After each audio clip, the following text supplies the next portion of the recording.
play our part. Pay your TV license fee. Do your part today. Dial *447 *333 hash to pay. If you're looking to expand your business horizons while enjoying a world-class travel experience, here's something to note. The Vanuatu Business and Pleasure Tour 2026 is bringing together business leaders, investors, and professionals for a unique blend of strategic engagement and leisure.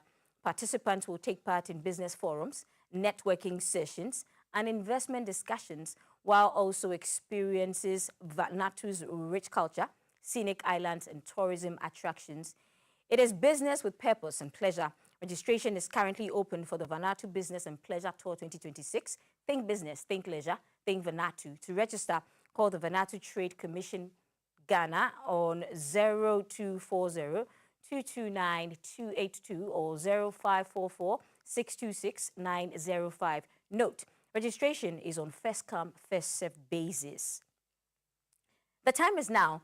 Play Rand Lottery, the trusted lottery that gives you more chances to win big every single day. It's affordable, transparent, and rewarding. Rand Lottery puts you first. Now, here is the best part.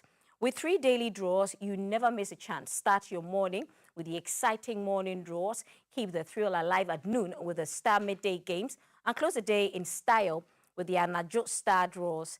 That's 3 opportunities every single day, Monday to Sunday, to turn your dreams into reality. So don't wait. Whether it's building that new home, supporting your family, or chasing your personal goals, Rand Lottery is the best lottery to stake. Join thousands of winners across the country and make your dreams a reality.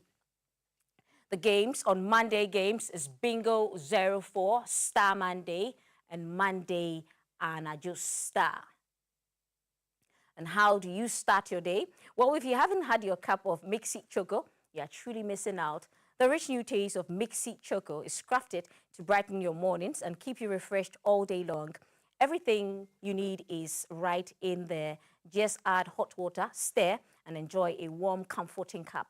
Now, for the coffee lovers, Mixi has something special for you too. Mixi Coffee delivers a creamy, smooth coffee experience that keeps you energized for your everyday hustle. Honestly, just one sip and you feel it. And guess what? There's more. Introducing the new delicious Mixi Strawberry, a sweet, exciting addition, and one more reason to love Mixi. Start your day the right way. Start it with Mixi. Mixi Shana Hot. And now let's look at what the headlines of the newspapers are saying and what Multiti and her guests will be getting into. We'll start with the Ghanaian Times, the most authoritative newspaper. Towards election 2028, MPP retains Bawumia. He calls for party unity, rebuilding, restoring discipline. Other aspirants accept results and pledge support. Also on there, Pres Mahama launches Share Park Resource Hub in Upper West for value addition, and UMAT confers honorary doctorate degree on Ibrahim Mahama, and Anoye donates to Jowulu Special School on 60th birthday, and that's the Ghanaian Times. The Daily Graphic is leading with Mr. Bawumia. Bawumia sets sights on 2028, rallies MPP for battle, sweeps 14 regions. UMAT confers honorary doctorate on Ibrahim Mahama, and that's him pictured there. And that's the Daily Graphic. The Daily Guide, MPP flag bearer race. Bawumia grabs clear victory with 56%. That's a picture of him smiling. Mr. Ibrahim Mahama's story is on here. And Tokonu ECOWAS case, court rejects AG's objection to amendment. I missed my prophecy going for counseling, El Bernard is saying. And Nana rallies MPP for Bawumia. The Observer is leading with Mr. Bawumia with his bright smile. MPP primary aftermath. Bawumia calls for unity after landslide flag bearer victory. Mahama embarks on 3-day state visit to Zambia. NDC praises MPP police for peaceful flag bearer contest. And FGBMFI inaugurates AH chapter in Daxiao, Ejipong. And police arrest 5 suspects over Nkasem robbery. That's the Observer. The National Voice. Bawumia wins big, secures decisive victory in MPP presidential primaries. Pochum Berema congratulates Dr. Baumia on MPP presidential primary victory, and the Kufuado congratulates Baumia on MPP flag bearer victory. That's the National Voice. The Meridian starts with Baumia triumph, secures NPP flag bearership with decisive victory. From skepticism to fulfillment, Prophet Eric Boahing Uche's prophecy on Baumia comes to pass. The Chronicle says, it's Baumia again. It is possible spirit reigns. Please refuse 120,000 Ghana cedis Volta cocaine bribe. The stories are on page 3. CEO of Safety World Engineering Limited loses dad. And that's the Chronicle. And that's it for the headlines. I'll be handing over to you, Maltiti Saida Sadiq. She's ready with her guests.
Thank you so much, and a happy new month again to you, the 2nd of February. Whatever it is that you are putting your mind to do this month, hopefully it flourishes for you and us here on GTV Breakfast. As you keep watching the show, we promise that it will be thrilling and exciting, and you leave better than you watched the show in the beginning.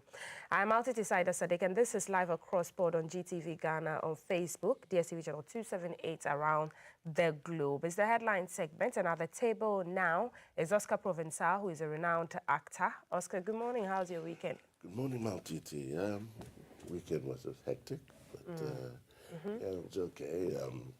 I celebrated my mother's 85th birthday. Oh, wow. Had to attend the funeral, the Happy late George 85th to her. Tete of the former Ghana Film Industry Corporation, editor, producer.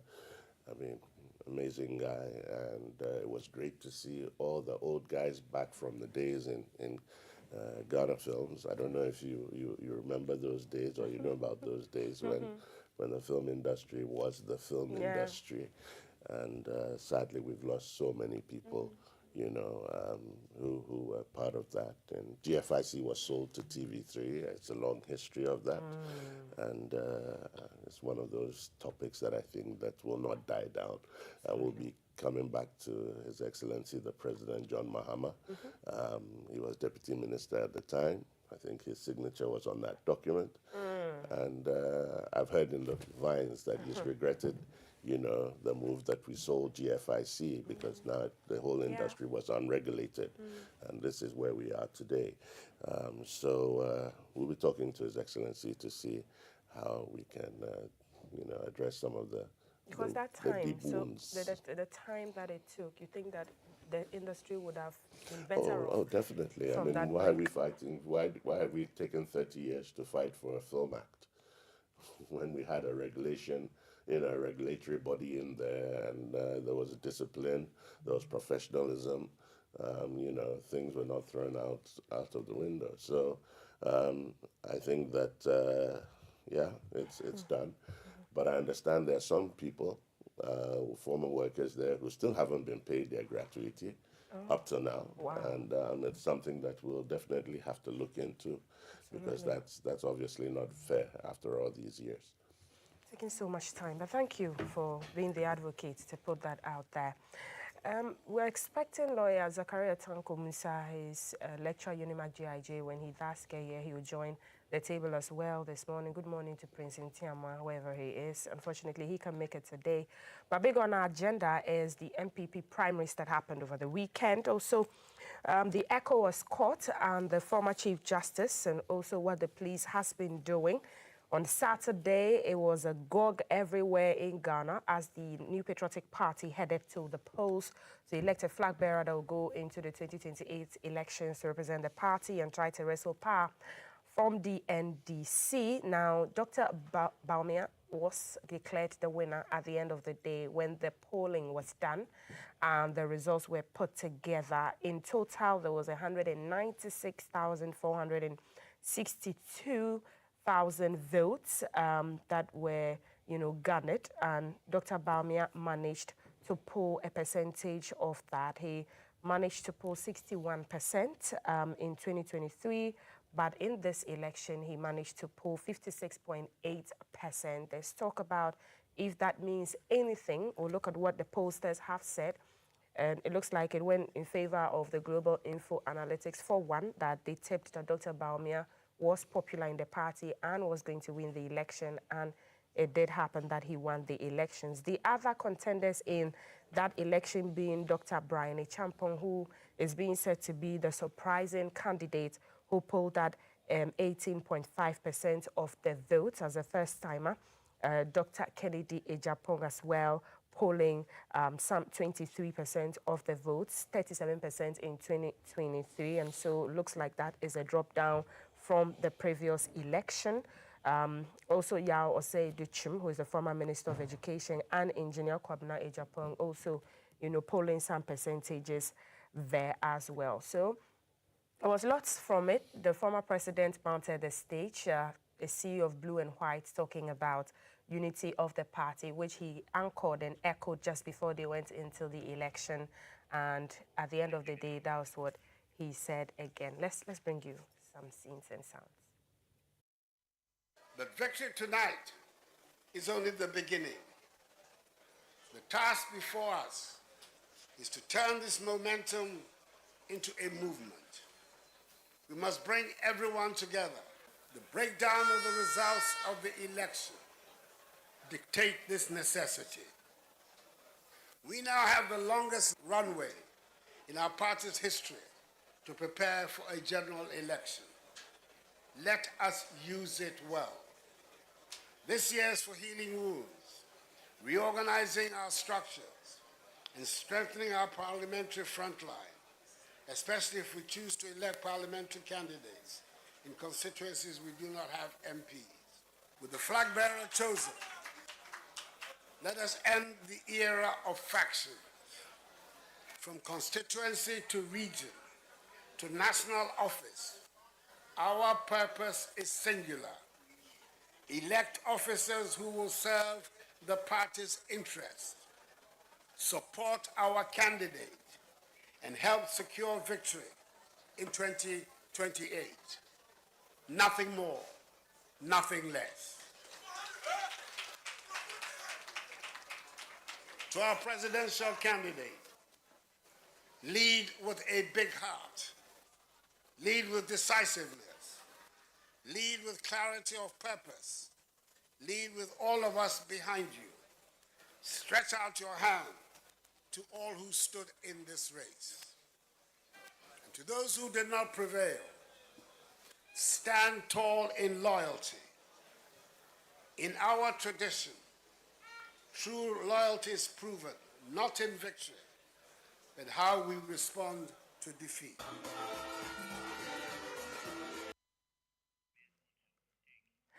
And I'm sure you enjoy the dance moves of the former president with his favorite Oye song. And they say it's a new dawn for the MPP leading into that 2028 elections that Dr. Bawumia will be the presidential candidate for. Let's take a listen to Dr. Bawumia as well. After competition comes cooperation. And our expectation that all party members will apply themselves to this principle.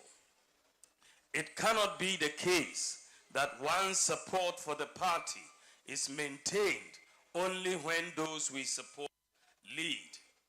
I want to stand on this energy to make a passionate appeal to all members of the great MPP to let go of whatever reservations they have and come together. We need every idea, every voice, and every piece of advice to help us preserve and project a proud tradition bequeathed to us by our forebears. Handing down tradition that he says is bequeathed to them by their forebears, every idea, every voice, every advice. And so Dr. Bawumia said that he issued that clarion call for unity after the commanding victory in the MPP primary. He said, together we stand. Oscar, lots came out of that election.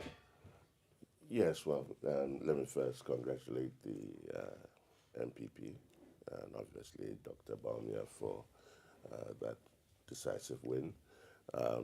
Let's also thank the Ghana Police Service for, ensuring the security of it, and in general for conducting an election that was very peaceful, and it just shows that we can do it if we want to do it. There's no need for violence in our body politic whatsoever, so long as people are committed and dedicated to the cause of keeping peace. So yes, congratulations to Dr. Bawumia once again. I believe most Ghanaians, and let me not speak, I speak for myself and not for most Ghanaians, expected probably Dr. Bawumia to win. Maybe some by larger margin, but let's all remember the context in which this election is going through. Right. The NPP is reorganizing, repositioning itself for 2028 and beyond. The candidates that you see there are doing exactly the same thing. They're the future leaders, front-runner leaders of the NPP. And I'm happy that at the end of the day, they all committed to supporting Dr. Bawumia. I hope that we're not going to be hearing any offshoots that normally happen. I think that Kennedy Agyapong has held himself in check quite well. Has he? Well, Because sentiment will be that before the final election, lots was said, lots were done. I mean, before that peace pact was signed. Politics in Ghana. I mean, we all prepare the general public and our members for failure. Whether you go into a presidential election or whatever, everybody cries foul. The EC is doing this, and this one is rigging it. And it's all just to set everybody up so that they can have an excuse for failing. As far as I'm concerned, yes, sometimes there are some, valid reasons for it, but majority of the time, it plays into that playbook. Okay. I think that MPP, as we speak, is the most viable opposition. We need a strong opposition party. I wish the other parties, were gaining strength, and we'll see them also have members of parliament and so forth, and not just be parties in name. And that's the way you keep, governments in check to deliver the right services for its citizens. Okay. So, yes. For you, was that healthy competition as well?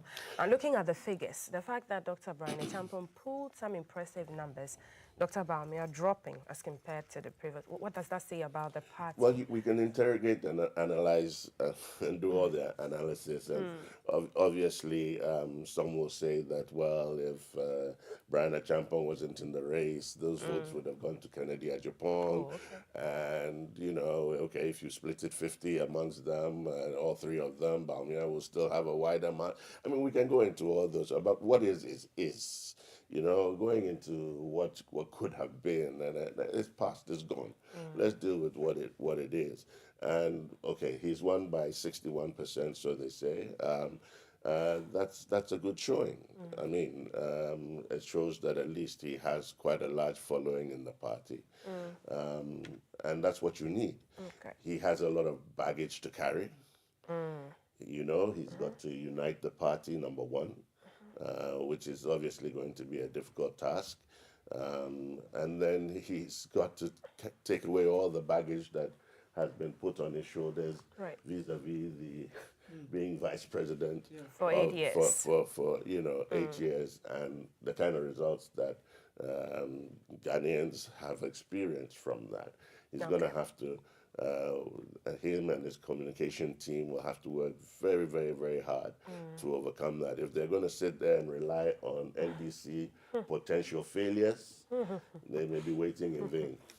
And so they're going to have to convince their own members, who I understand were most of the people who were apathetic, who didn't turn up to vote, and they're going to have to convince them that this is a party worthwhile, sacrificing for, believing in, and that it can deliver, despite the challenges that they had in the last elections. Let's also remind ourselves that NDC can gloat all it wants to gloat. That's fantastic. That's the price the prize you get. But they've also been there. They also lost with 1 million votes at a time. Nobody had heard such a thing in Ghana. We also heard and we saw the internal squabblings, people leaving the party and the divisions, but they bounded back.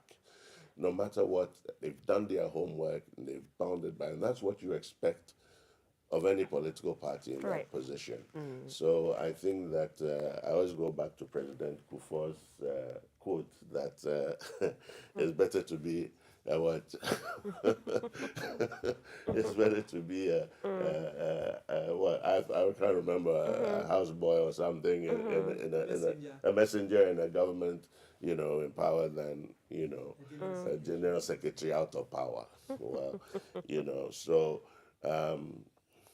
I would like to see going forward that whichever party is there is committed to the true development of Ghana, not this pothole patching thing that we have going on over the past decades, and doing the barest minimal to keep yourself in office.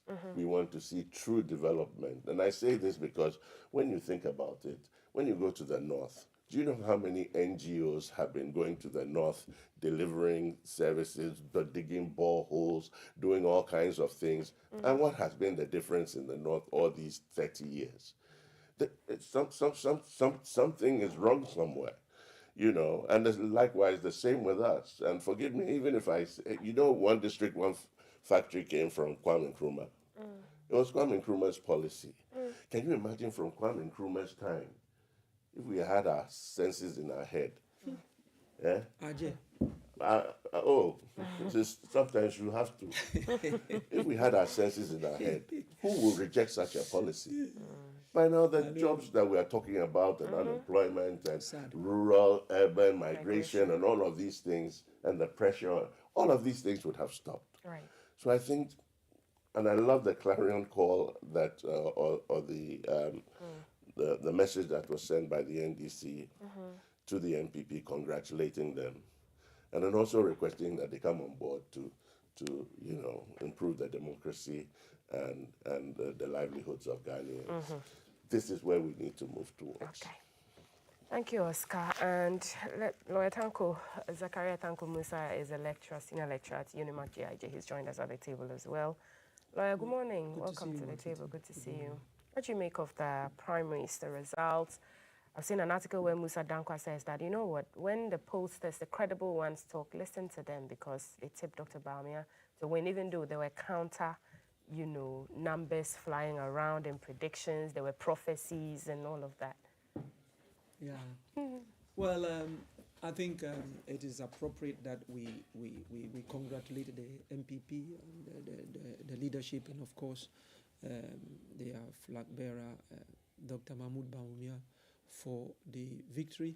The police as well. I mean, usually when we go into these elections, we're worried about the violence, and then you look at the number of police personnel that were deployed into that. It was frankly needless. We shouldn't be deploying such number of personnel for an exercise like this. But I mean, it's better to take precaution than to be taken unaware. And I think the police did a fantastic job. You might also say that is because maybe the delegates who were going to cast their votes comported themselves. So by and large, there wasn't really much for the police to do. So, I mean, overall, it's a collective achievement and it's a plus in our democratic journey. And I think it's something we need to congratulate ourselves for. And the other parties who are yet to conduct their election should take a cue from that and let us have this as the norm and not the option. Obviously, the MPP themselves will go back to elect their regional constituency executives, and I think this should be a test case for us. Right. But yes, going into the elections, I mean, Oscar said it. It would have been unusual if Dr. Bawumia hasn't won, frankly. I mean, it is more, it would have been news. The newsworthiness is if Bawumia didn't win, frankly. Because, I mean, all things being equal, if you look at the antecedents and you look at our Fourth Republican journey, I mean, it is clear that it would be extremely bizarre for the MPP not to give Bawumia another opportunity. And frankly, the stakes are very high, and not giving Bawumia the opportunity would have made the journey to capturing 2028 almost unimaginable. Right. I mean, this gives the MPP some reasonable amount of fighting time. But as for the predictions and prophecies and all those things, I don't know whether to say I am happy this has happened or I am sad that it has happened. But it's a mixed feeling because clearly there are people who are blessed, who have the gift. I mean, people have their own gift. But it's the way we go about it. I mean, I'm not old, but I know that, you know, when we were young, you hear people go and prophesy, but they don't commercialize it. They don't make, you know, capital out of it. They don't make themselves the center of attraction. And this is where the tragedy is. You know, when you have the blessings and the grace of God and he speaks to you about something, you don't try to speak authoritatively as if you are the omnipotent. You are the one who finally makes that decision. And the authority with which they speak, as if they know the mind of God. Let's assume that he spoke to you, he said, this is going to happen. Do you determine to God what he does at any particular point in time? This is somebody who, when he wants something to be done, he says, be, and it becomes. So he's told you something yesterday, and you think that that is what it is. You would determine what he does. You know, so for me, I think that is the humility and modesty with which we try to communicate what we hear from God. You know, that is what the challenge is. And you know, God sometimes when he gives you grace and you don't show that modesty and humility, he would find a way of humiliating you just to show you that you are a human being. He created you. You know what he knows not. And he knows what you don't even think about. You know, so I think we need to have that humility. But I think it's about time that we, the ordinary people, quote unquote, also start making something out of some of these things. Because frankly, we know the scriptures say that, yeah, there are people who would speak as if they are speaking from God, but frankly, they are not speaking from God. So I think that is very important. But for me, I like the clarion call by Dr. Mahmoud Bawumia that unity is very, very important, because whether we like it or not, the reduction in the percentage, yes, from 61 to 56, sends some signal. And the introduction of Brian Achampong and what he actually was able to chip in from Bawumia and chip in from Kennedy Agyapong also sends a certain signal. And he's young, you know. And you see, this is where there is it's a mixed feeling for the MPP. Going for the presidential election early would give them opportunity to try and bring the parties together, because undoubtedly it's going to be a Herculean task. The way the campaign was conducted, the loose talks, and sometimes, you know, you, the top, might be able to reconcile, but you would struggle to get those below to reconcile. So this would give them sufficient opportunity to try and make amends. But this is where the challenge is going to be. They have left the constituency, the regional, the national elections, they've left it down. And usually those are the people who rally the if you like, the grassroots. You know, so whilst you're trying to resolve the problem that has been created as a result of the presidential primaries, now you're also going to go into another battle, and that is even going to be more acrimonious. Because, you know, almost all the other candidates that contested with Dr. Bawumia would have their own candidates in there. Of course, Bawumia too would have his own candidate, whether you like it or not. But now he is the leader of the party. When you are in opposition, the presidential candidate is the leader of the party. So he has to be seen to be, you know, operating in a very neutral manner. And those who supported him openly at the risk of probably, you know, incurring the wrath of people in the party would think that he has to come out and support us. He may not be able to do it in the way they would expect him to do it. Right. And yet those others who competed with him may be going down that route. So for me, leaving it till after the presidential has got its own plus and its own minus. I think they need to take stock of that and look at that, because that's where there's going to be the challenge. Because if you look at the turnout, it's about 93% turnout. And these are primary elections. These are delegates. For people not to come out to vote, and looking at the reduction in the percentage, you're going into an election, you are in opposition, you have been a vice presidential candidate before, you were kicked out because they claimed the economy, which you were the, if you like, poster boy, and then going into an election with this reduced, you know, percentage and all those things, the symbolism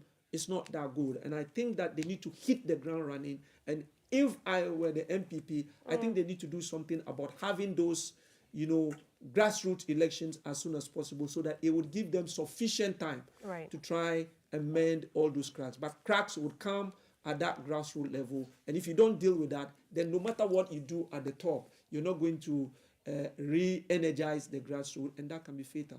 Are you impressed by the seeming competition among the candidates that, you know, in the lead up to the elections, as you said, regardless of the excesses, but the messages that they kept giving, the campaigns, the trips that they made across the country to finally get to the deed, and even how the flag bearer now, his team and his camp handled themselves? Well, I mean, competition is good in an election because it's a competition of ideas. You're going there to tell the people why they should give you the mandate and all that. So for me, I think it is good. By and large, if you look at the whole, all the camps, I think they conducted themselves very well. Of course, you had one or two regrettable and avoidable, you know, utterances. Some of them really came to disrespect, you know, and treating each other with disdain and contempt. And for internal elections, you don't expect such things to be said. And I keep saying that, you know, gone are the days where you can go and stand somewhere and say something about an opponent. I remember when I was covering the 1996 elections, I went to cover the elections in Kasua, and at that time, the late J.H. Mensah was contesting President Kufuor, and I think that's where he said that Kufuor is like a rejected cassava. And when you take a cassava to the market and it is rejected, you don't bring it back. At that time, we didn't have social media as it was now. So when we tried to, because I was then working with a very political newspaper, we tried to make a lot of capital out of it.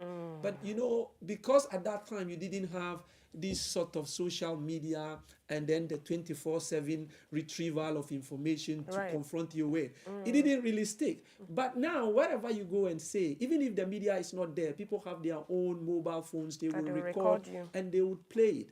And so I think that was what was regrettable. I was expecting them to learn from the previous elections and the sort of things that the NDC confronted them with, their own words against each other. But for some reason, it looks like when they are in that political campaigning season, as Leonard Ayukwe to say, they get beshi, you know.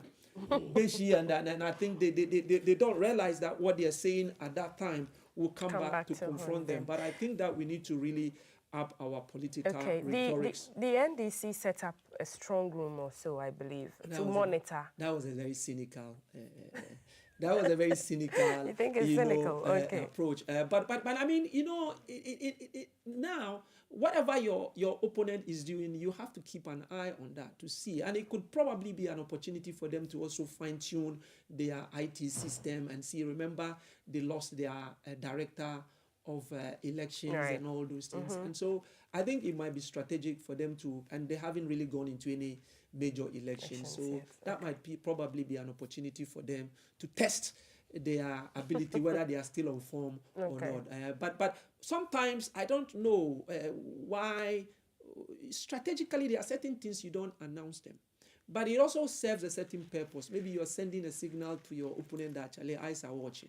But I really don't see what the announcement was going to achieve. I mean, for me, I think strategy and tactics is very crucial in politics. And sometimes you don't announce especially for a party things. that would say they don't really care whoever the flag bearer will be. You don't announce some of these things. That sometimes gives people away.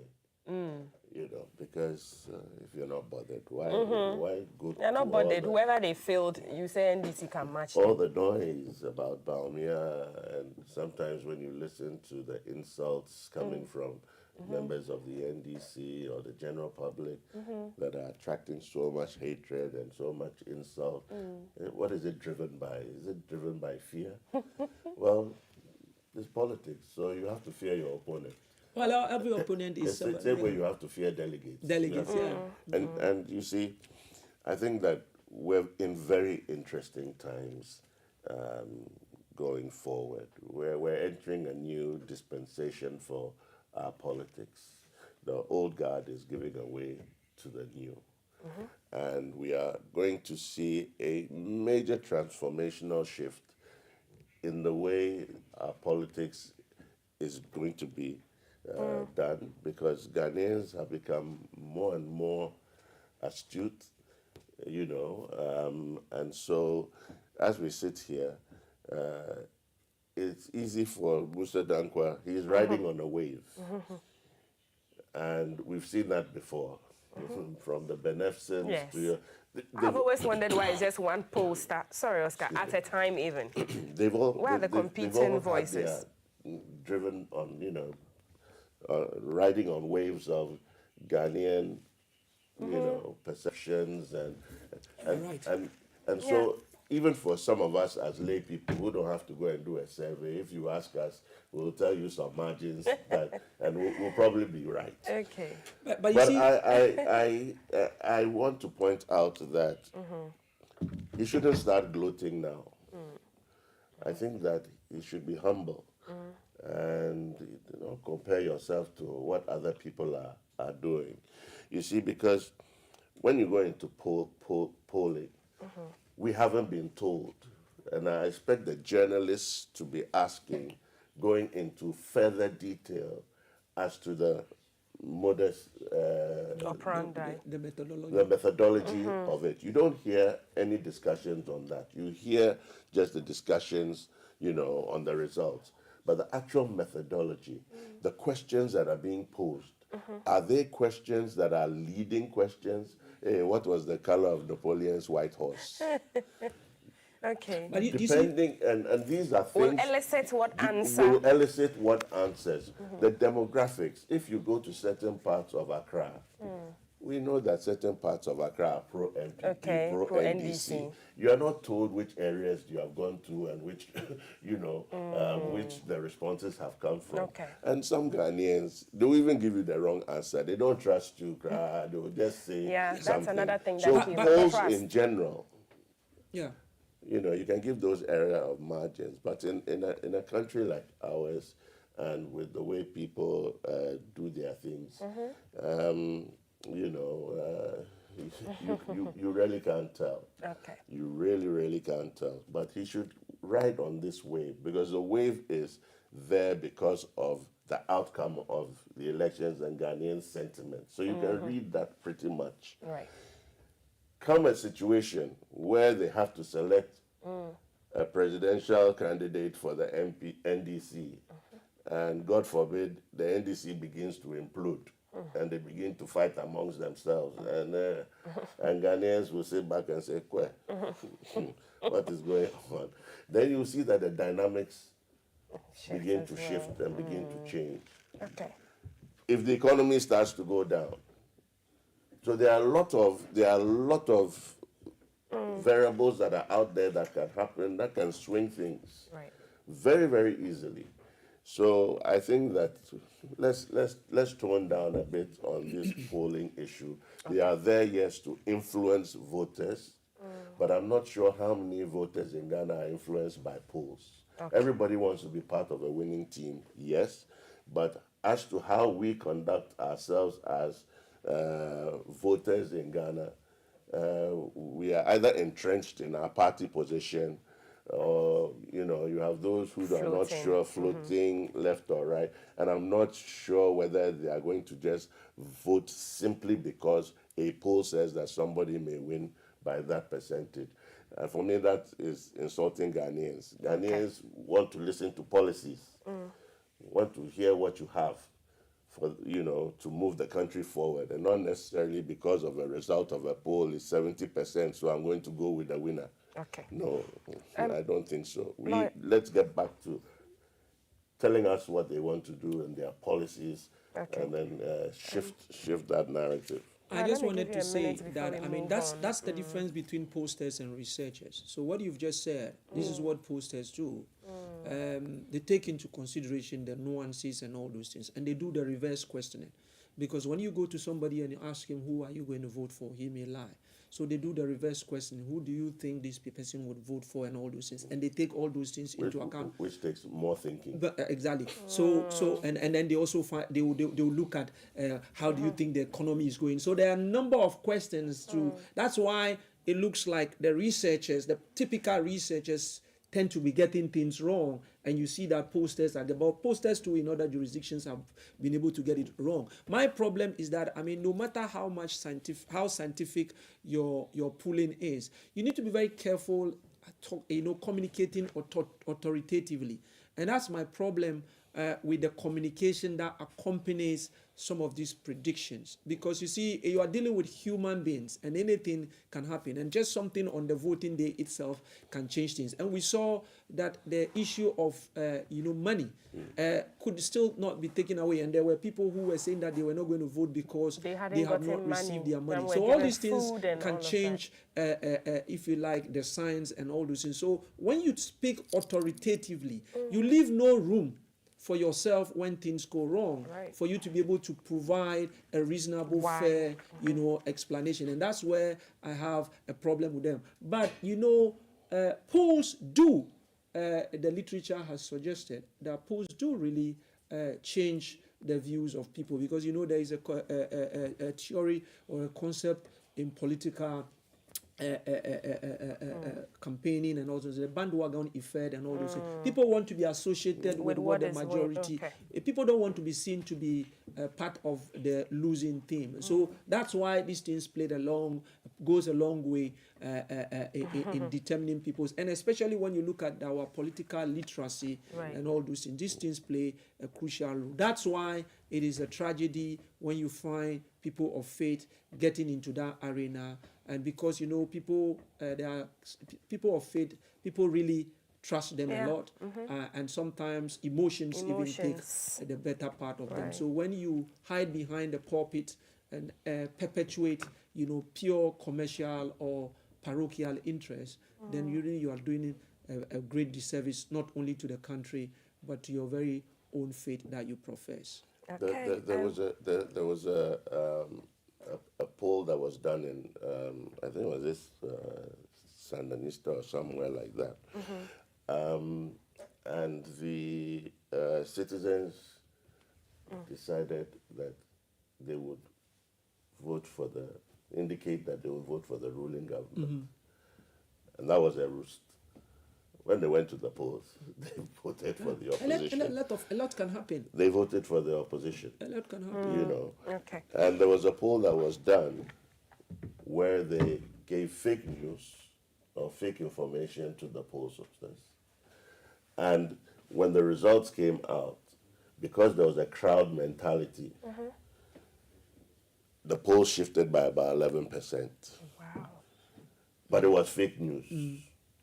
But the crowd mentality, they went for the crowd mentality. So what you're talking about. Yeah. Yeah. No, the literature So, is out there. so the science of it is still open there, you know. Right. For scrutiny.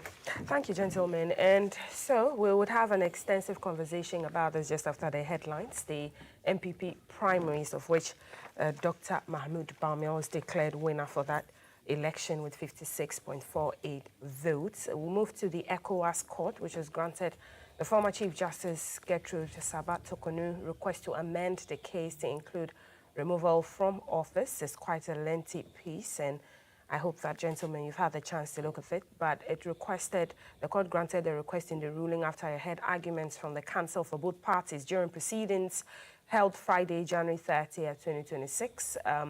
It held that the amendment will prevent a multiplicity of actions arising from the same set of facts. Justice Tokonu filed the suit at the ECOWAS Court of Justice on July 4, 2025, alleging human rights violations arising from her suspension on April 22, 2025, and demanding, among other reliefs, $10 million in damages. During the hearing, led by Femi Falana, explained that at the time the initiating application was filed, Justice Tokonu had been suspended and was facing possible removal, but that circumstances have since changed following her dismissal as Chief Justice and as Justice of the Supreme Court. The counsel argued that the amendments became necessary because of the change in circumstances and would enable the court to determine all issues arising from the suspension and removal in a single action instead of compelling the applicant to file a separate case. Now, let me just let you hear from the opposing counsel, which was represented by the Deputy Attorney General, Justice Srim Sai, and he also said that Ghana's proceeding with the removal of the process, thereby allowing the process to continue. The court dismissed that application for interim measures seeking to restrain the government of Ghana from proceeding with the removal of the removal process. So in the earlier ruling, the court directed the Attorney General to file a response to the substantive application within 30 days. And Justice Rimsai said that it was not necessary. He opposed the application, submitted that the proposed amendment was unnecessary and based on a misapprehension of Ghana's constitutional work, further arguing that the removal from the office of a Chief Justice automatically terminated the holder's membership of all superior courts, including the Supreme Court, and therefore required no separate process or hearing. He added that allowing the amendment would amount to a waste of the court's time as the issues sought to be introduced lack merit. So because he believes that it's unnecessary and it lacks merit, did not see why the court would oversee that matter. Lawyer Tanko, I'll begin with you on this fresh developments in this ECOWAS court case. Well, this if you like, procedures are not, unusual in legal procedures. So at the time the Chief Justice went to the ECOWAS court, she had not been removed. So she went there to seek certain reliefs, and those reliefs were not related to her removal. But subsequently, she was removed.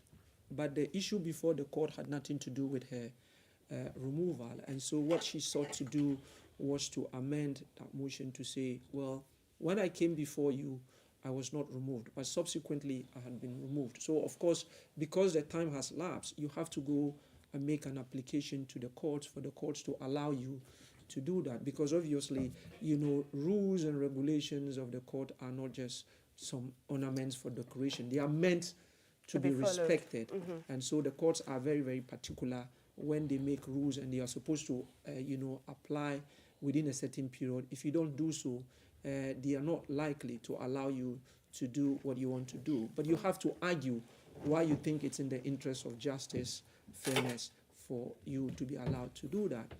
Otherwise, it would be seen as an abuse of the court process and all those things. And that's basically what the two opposing legal counsels tried to argue. Her lawyers tried to argue that it was very important because it was from the same issue, but at the time she came before the courts, that decision hasn't been taken, and therefore it was very important so that the matter can be adjudicated conclusively and all those things. And then the Deputy Attorney General was saying that it is needless, she could have done that, she didn't do that. This is an abuse of the process. The ECOWAS judges... Being that she could have waited till she was dismissed before she pursued the case. But that has got its own technical, legal matters and all those things, you know. But the ECOWAS judges found the argument of Justice Tokono's lawyers more attractive. These are normal proceedings. So she will be given the opportunity to amend and come back. But we're still where we are. Really nothing significant has changed. Okay. Thank you for the insights into that. Oscar, what do you make of this? It's not about to see the, the end. I'm not sure what to make of it. It's within her right. It's within their right to do so. At the end of the day, the question is, what is the end game? What is all this going to amount to? A reinstatement? Back to the position? Or it's not very clear, but I'm sure she needs to clear her name. And of course, personalities of her caliber.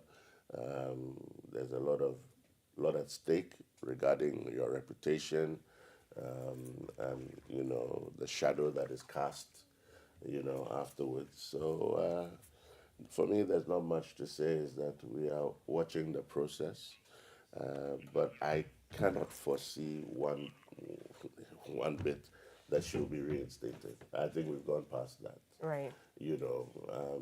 As to whether she will be able to get her entitlements and so forth, that's another question. That might be another issue. That's another question altogether. But maybe to prove that she was dismissed, in a bad way. Exactly. I mean, sometimes you want to just go there to just make a point, so that prosperity. Yes, prosperity. History books will. Absolutely.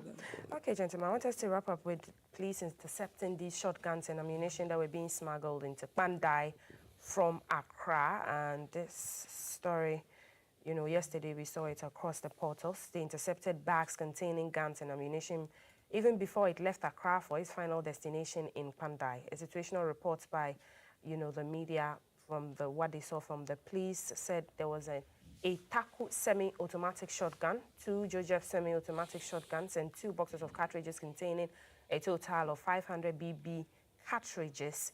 The operation followed an intelligence received from unknown persons, and the information indicated that the transporter was on a blue motorcycle and was transporting arms and ammunition, which had a final destination being Pandai. Surveillance team deployed by the police spotted the motorcycle moving from Obechebi Lamte interchange in Accra towards the Agboglushi bus terminal. Upon realizing he was being trailed by the police, the suspect reportedly dropped several parcels wrapped in black nylon bags and fled the scene. And these automatic rifles and weapons, these are the ones that the, small arms and light weapons is asking that there's a gun amnesty in place, and so people should return. And where it was headed, Pandai, is the constituency that's, has the disputation about its MP, not being the rightful member of parliament elected, and what the Supreme Court said to squash that matter. But the NDC still adamant, saying that they are still going to pursue it. Oscar, what do you make of this? Yeah, well, I mean, obviously the police had their intelligence. How they knew that it was going to Pandai, since it's in Accra, and I'm not sure that they have written, Pandai on it. Right. But yes, we're happy that they were able to intercept. But begs the question is, how did that person manage to flee and escape? So there was a little lapse there. I'm sure with all the security cameras, and the police will be up to it. They've done a fairly good job up to now. I mean, as far as I'm concerned. Despite the smoking amnesty issued, I mean, okay, yes, apparently there are about 1.2 million illegal arms in the In system. circulation, yeah. And they've been able to get at least 2,000 to 3,000 people bringing their arms. It's a drop in the ocean. What I haven't heard is what are going to be the repercussions after the deadline. The deadline was last week somewhere or I something. think they extended it, didn't They they? extended Yes, it. they have extended. So, what are the repercussions after the deadline? Are we going to go through this extension process? And it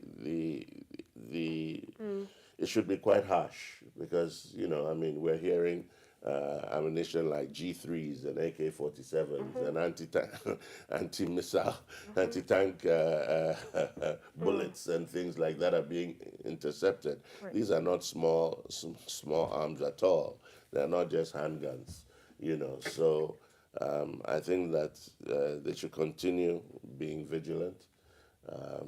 They've done a good job at the moment, but it just shows you there's still people who are willing to destabilize this country in whatever pockets, Using their finances to buy these ammunition. I mean, End me up in that young I still buy comic Akena. I can't afford to buy pump action. one AK-47, let alone a bullet. Yeah. So goodness. obviously there are financiers in the system. Yeah. We need to dig deeper and get those financiers. There are those who are sending those weapons to Galamsey sites and to hotspots around the country. I think national security, the army, police, everybody needs to be at their very best to stem this. And we should also appeal to all these detractors of our country who want to create mayhem and instability to desist. Right. Maybe we should ask for the death penalty to be Reinstated. Yes, because it looks like there's so much impunity in this country. People are getting away with murder, they're getting away with so many things that there's no deterrence. And I know the death penalty hasn't worked in many countries. Right. Nigeria, they have death penalty. Crime is still high. Same in America.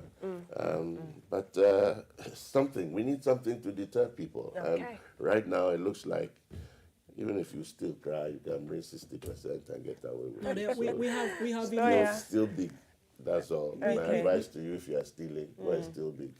Don't go and steal a goto. You go in for it. You go in for it, lawyer. We have enough laws that can deter. It's the enforcement that probably always causes us problems. But for me, I think that kudos to the police.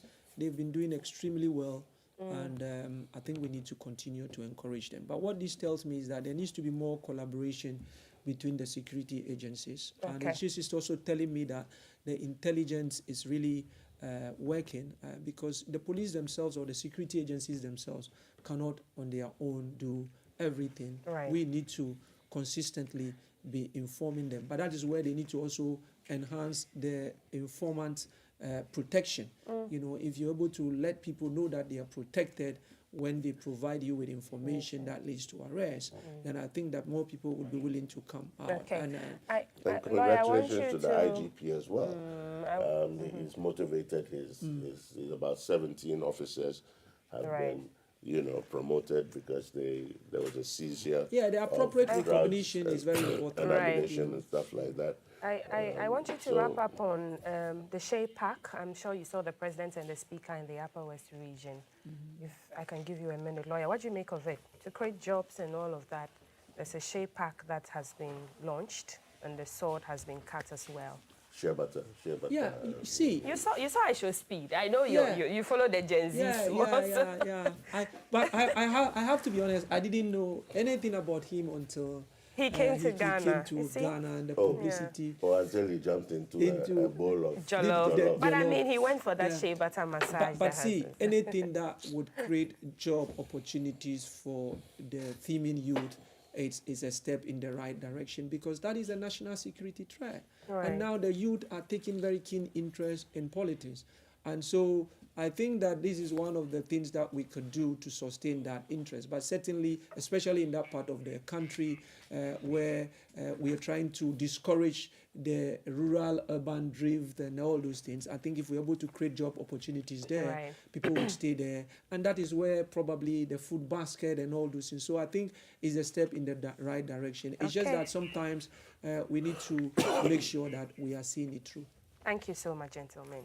We have to go. Up next, Jay, we'll be bringing you the birthday messages, but also bringing you that discussion on the MPP's primaries. The next move, unity and reconciliation. He'll be staying with Kamaldeen Abdullahi, Deputy Communications Director for New Patriotic Party. Has been Oscar Provençal and lawyer Zakaria Tanko Musa for the headlines. I am Maltiti. Over to Jay. Thank you, Maltiti. Thank you to as well, Sir Oscar and Lawyer Tanko. Thank you for being our guest this morning. Thank you too for watching. It's time now for some birthday dedications. If you're celebrating your birthday today, happy birthday to you. Let's begin with the dedication, shall we? So, a loving birthday to Jasmine and Jasmine Butchie, and this comes from Uncle Chabalala of GBC Graphics, your parents, Mr. and Mrs. Butchie of Paris Chapola, all your twin siblings and loved ones. They say, grow in the name of the Lord Jesus Christ, our superstars.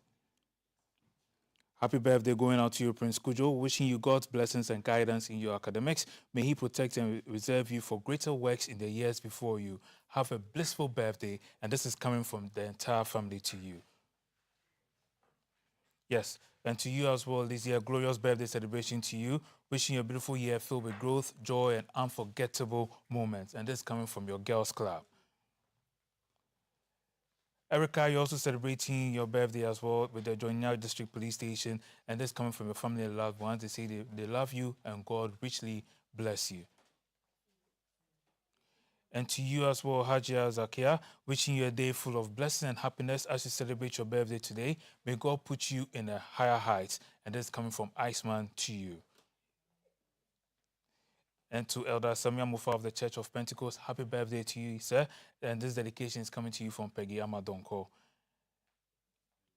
And Peggy is also wishing you, Rasin Kofi of the Pentecost Center, a happy birthday as well. God richly bless you and guide you always.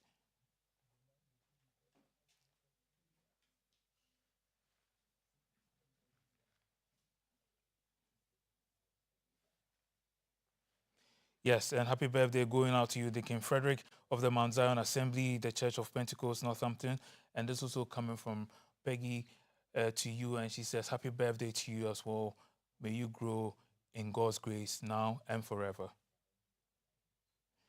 This dedication says, Honorable Mrs. Ellen Ajo Adair, the love of my youth. Today is your blessed, joyful, and glorious birthday anniversary. May great grace fill your heart. May the glory of the Lord overshadow you. This is coming from a very special someone to you. And to you as well, Inspector Martin of the FPU Police Training School, Tessano. I wish you peace and love. And this is coming from your wife, Patience Apollo, to you. Happy birthday to you, Martin. And to you as well, Lydia Autry, God guide your steps, protect you, and fill your life with peace and prosperity. And this coming from Fred Delakwashi, your big brother.